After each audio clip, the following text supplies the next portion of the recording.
Pernah nggak kamu merasa hidup makin hari makin rapuh?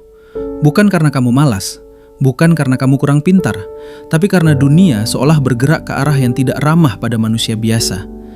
Tahun-tahun terakhir ini, banyak dari kita hidup dengan satu perasaan yang sama, cemas. Harga naik pelan-pelan, tapi gaji rasanya jalan di tempat. Kerja keras tetap capek, tapi masa depan tetap buram. Dan setiap buka berita, kata krisis muncul lagi dan lagi.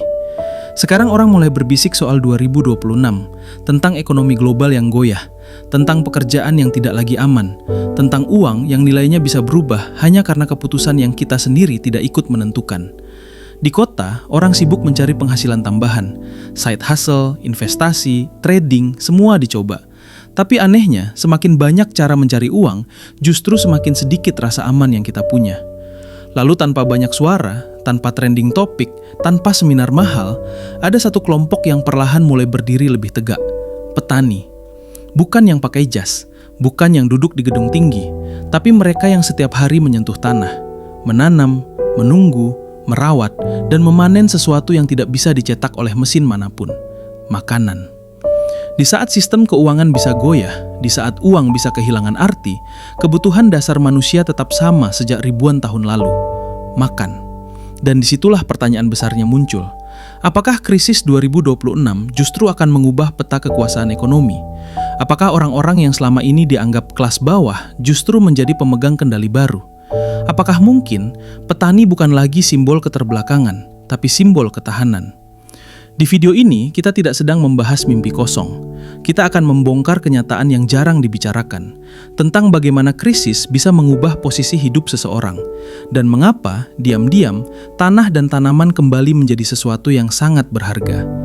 Tapi sebelum sampai ke sana, kita perlu jujur dulu pada satu hal. Apa sebenarnya akar masalah yang sedang kita hadapi hari ini? Kalau kita bicara krisis 2026, kita tidak sedang bicara kemungkinan. Kita sedang bicara perubahan prioritas hidup. Saat ekonomi melemah, orang tidak berhenti makan. Yang berubah hanyalah apa yang mereka beli dan seberapa sering. Karena itu, strategi paling masuk akal di masa krisis bukan mengejar produk mahal, tapi masuk ke sektor yang permintaannya tidak bisa ditunda. Itulah sebabnya, pembahasan ini tidak bisa lepas dari 5 tanaman berikut. Bukan karena tren, tapi karena alasan yang jelas dan rasional. Yang pertama, padi. Alasan utama memilih padi adalah konsistensi konsumsi. Beras dikonsumsi hampir setiap hari oleh sebagian besar masyarakat. Dalam kondisi ekonomi normal maupun krisis, jumlah konsumsi relatif tetap. Orang bisa menunda beli pakaian, tapi tidak bisa menunda makan. Selain itu, padi memiliki pasar yang sangat luas dan stabil. Tidak bergantung pada gaya hidup tertentu. Tidak bergantung pada daya beli kelas atas. Selama ada manusia, padi akan selalu dicari. Yang kedua, jagung. Jagung dipilih karena fleksibilitas pasar.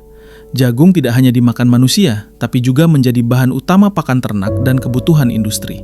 Artinya, jagung tidak bergantung pada satu sumber permintaan saja. Ketika konsumsi rumah tangga menurun, permintaan dari peternakan dan industri tetap berjalan. Inilah yang membuat jagung lebih tahan terhadap guncangan ekonomi. Yang ketiga, cabai.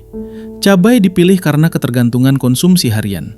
Hampir semua masakan rumah tangga menggunakan cabai. Permintaannya tidak turun drastis meskipun harga naik. Cabai juga memiliki perputaran harga yang cepat. Gangguan kecil pada pasokan bisa langsung menaikkan harga. Bagi petani, ini berarti peluang keuntungan yang relatif cepat, terutama ketika pasokan pasar terganggu. Yang keempat, bawang merah. Bawang merah dipilih karena tidak memiliki pengganti yang setara.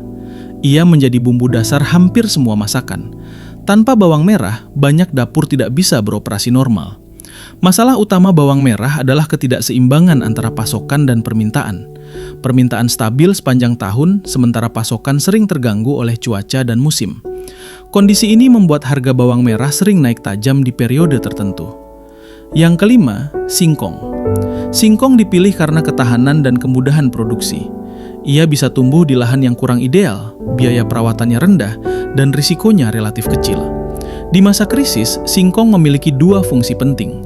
Sebagai makanan alternatif saat harga pangan lain naik, dan sebagai bahan baku berbagai produk olahan. Inilah yang membuat singkong sering menjadi penyelamat di masa sulit. 5 tanaman ini memiliki satu kesamaan. Permintaannya tidak bergantung pada kondisi ekonomi yang baik.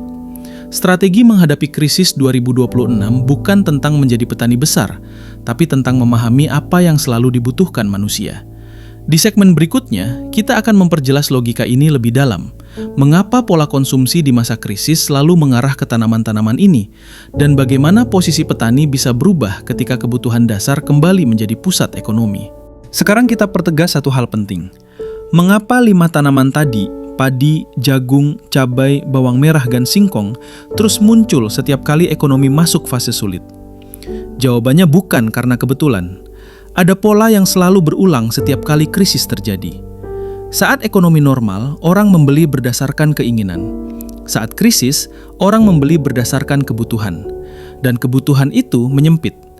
Pengeluaran hiburan dipangkas, barang sekunder ditunda, gaya hidup disederhanakan. Tapi ada pengeluaran yang tidak bisa dihapus, makan harian. Disinilah 5 tanaman tadi bekerja secara logis. Padi menjadi kuat bukan karena untungnya besar, tapi karena pergerakannya stabil. Dalam krisis, stabilitas lebih penting daripada pertumbuhan cepat. Petani padi mungkin tidak melonjak drastis ke atas, tapi juga jarang jatuh bebas ke bawah. Jagung bekerja karena jaring pengamannya luas. Ia tidak berdiri di satu kaki. Ketika satu sektor melemah, sektor lain masih menyerap. Itu sebabnya jagung sering disebut tanaman penyangga ekonomi pangan. Cabai dan bawang merah punya logika yang berbeda. Keduanya tidak sekedar dibutuhkan, tapi sensitif terhadap pasokan. Artinya, sedikit gangguan saja, hujan berlebih, distribusi terganggu, panen terlambat, harga bisa naik cepat. Bukan karakter orang tiba-tiba ingin makan lebih banyak, tapi karena pasar tidak suka kekosongan. Dalam krisis, gangguan seperti ini justru lebih sering terjadi. Biaya produksi naik, distribusi melambat, modal petani berkurang. Akibatnya, pasokan menyempit, sementara konsumsi tetap. Itulah kenapa cabai dan bawang merah sering disebut tanaman berisiko, tapi justru disitulah ruang keuntungannya. Sementara singkong bekerja dengan cara yang lebih tenang. Ia bukan tanaman yang mengandalkan harga tinggi, tapi volume dan daya tahan. Di masa sulit, singkong berfungsi sebagai penyangga. Ketika beras mahal, singkong naik konsumsi. Ketika daya beli turun, singkong menjadi pilihan. Ia jarang menjadi sorotan, tapi selalu ada di rakang layar. Jika kita lihat bersama, kelima tanaman ini membentuk satu sistem. Ada yang stabil, ada yang fleksibel, ada yang cepat berputar, dan ada yang tahan tekanan. Inilah yang sering luput dari cara pandang masyarakat kota. Pertanian dianggap lambat karena dibandingkan dengan sistem yang bergerak cepat. Padahal dalam krisis, yang cepat justru mudah patah. Yang bertahan adalah yang selaras dengan pola hidup manusia. Bukan berarti semua orang harus pindah ke desa. Bukan berarti semua orang harus turun ke sawah. Yang berubah adalah cara menilai peluang. Di masa depan yang tidak pasti, nilai tertinggi bukan pada kecepatan, tapi pada keberlanjutan. Dan di titik inilah posisi petani mulai bergeser. Bukan lagi sebagai pelengkap ekonomi, tapi sebagai penopang. Di segmen berikutnya, kita akan masuk ke bagian paling praktis, solusi nyata. Bagaimana 5 tanaman ini bisa didekati secara realistis, baik oleh petani kecil, pekerja kota, maupun keluarga yang ingin punya pegangan di masa krisis. Sekarang kita masuk ke bagian yang paling penting, bagaimana ini diterapkan secara nyata. Bukan teori besar, bukan janji kaya cepat, tapi langkah yang masuk akal di tengah ketidakpastian. Hal pertama yang perlu kita luruskan, solusi ini tidak menuntut semua orang jadi petani besar. Yang dibutuhkan justru pendekatan kecil, terukur, dan realistis.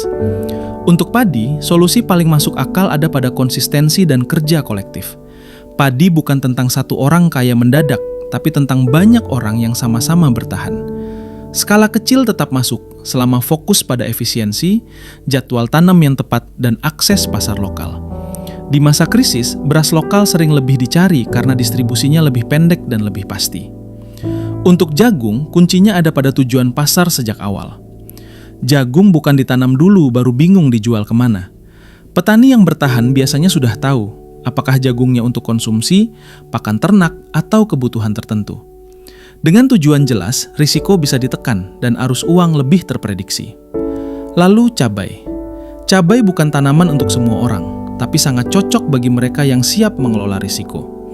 Solusi realistisnya bukan menanam luas, melainkan menanam bertahap. Tujuannya sederhana, panen tidak datang bersamaan, sehingga ketika harga naik, selalu ada stok yang bisa dijual. Ini bukan soal besar lahan, tapi soal timing. Untuk bawang merah, solusi utamanya adalah manajemen pasokan.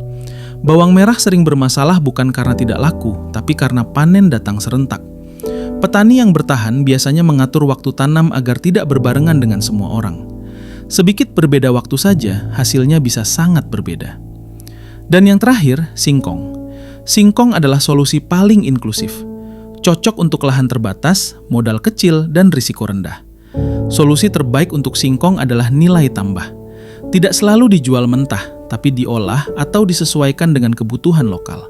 Di masa krisis, produk sederhana yang mengenyangkan justru dicari. Kalau kita lihat bersama, solusi dari 5 tanaman ini punya benang merah yang sama. Bukan soal besar, tapi tepat. Tepat memilih tanaman, tepat melihat pasar, tepat mengatur waktu.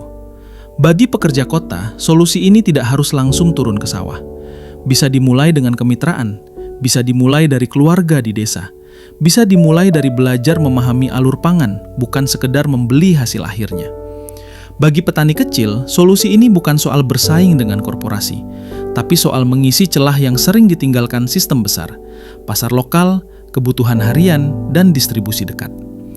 Krisis membuat sistem besar melambat, tapi justru memberi ruang bagi sistem kecil yang lincah dan dekat dengan realita. Sampai di titik ini, mungkin kamu mulai berpikir, berarti semua ini soal uang? Atau soal cari aman? Tapi mari kita berhenti sebentar, tarik napas, dan lihat lebih dalam.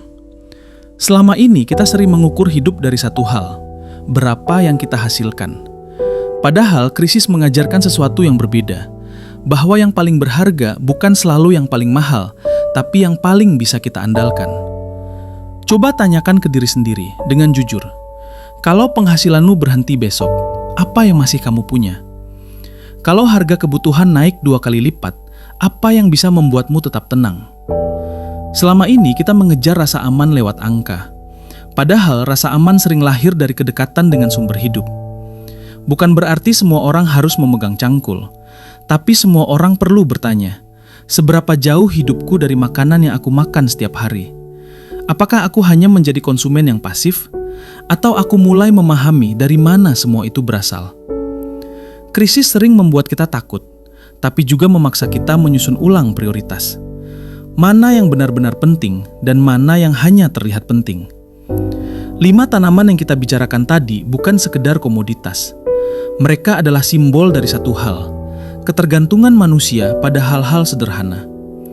Di saat dunia makin kompleks, yang bertahan justru yang paling dasar. Sekarang pertanyaannya bukan lagi, berapa yang bisa aku dapat, tapi apa yang bisa aku jaga? Apakah kita terus menggantungkan hidup pada sistem yang tidak kita pahami? Atau mulai mengambil bagian kecil dari kendali hidup kita sendiri?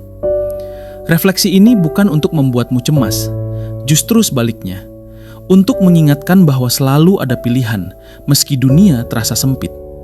Dan mungkin, ketenangan tidak datang dari menaklukkan dunia, tapi dari berdamai dengan kebutuhan paling dasar manusia.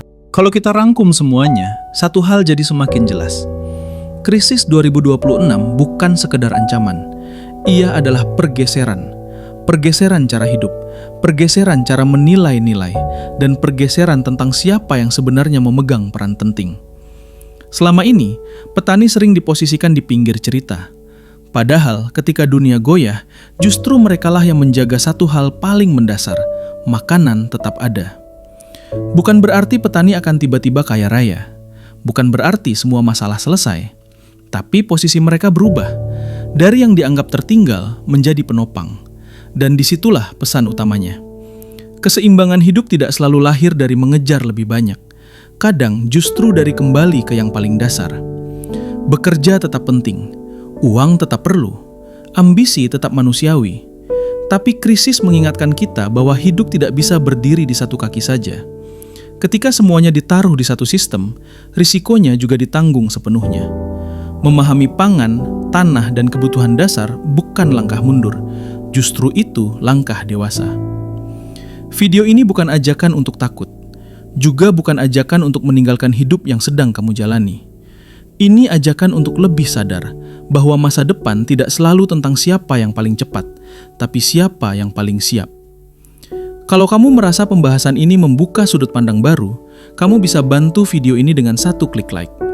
Bukan untuk algoritma semata, tapi supaya lebih banyak orang yang sedang cemas bisa ikut merasa sedikit lebih tenang. Kalau menurutmu video ini penting, bagikan ke orang terdekatmu. Siapa tahu, ini jadi awal obrolan yang bermakna. Dan tulis di kolom komentar, menurut kamu, apakah krisis 2026 akan benar-benar mengubah cara kita memandang petani dan pangan? Kalau kamu ingin terus berpikir, merenung, dan belajar melihat hidup dari sudut yang lebih utuh, jangan lupa subscribe. Karena di channel ini, kita tidak sedang mengejar jawaban cepat. Kita sedang belajar hidup dengan lebih seimbang.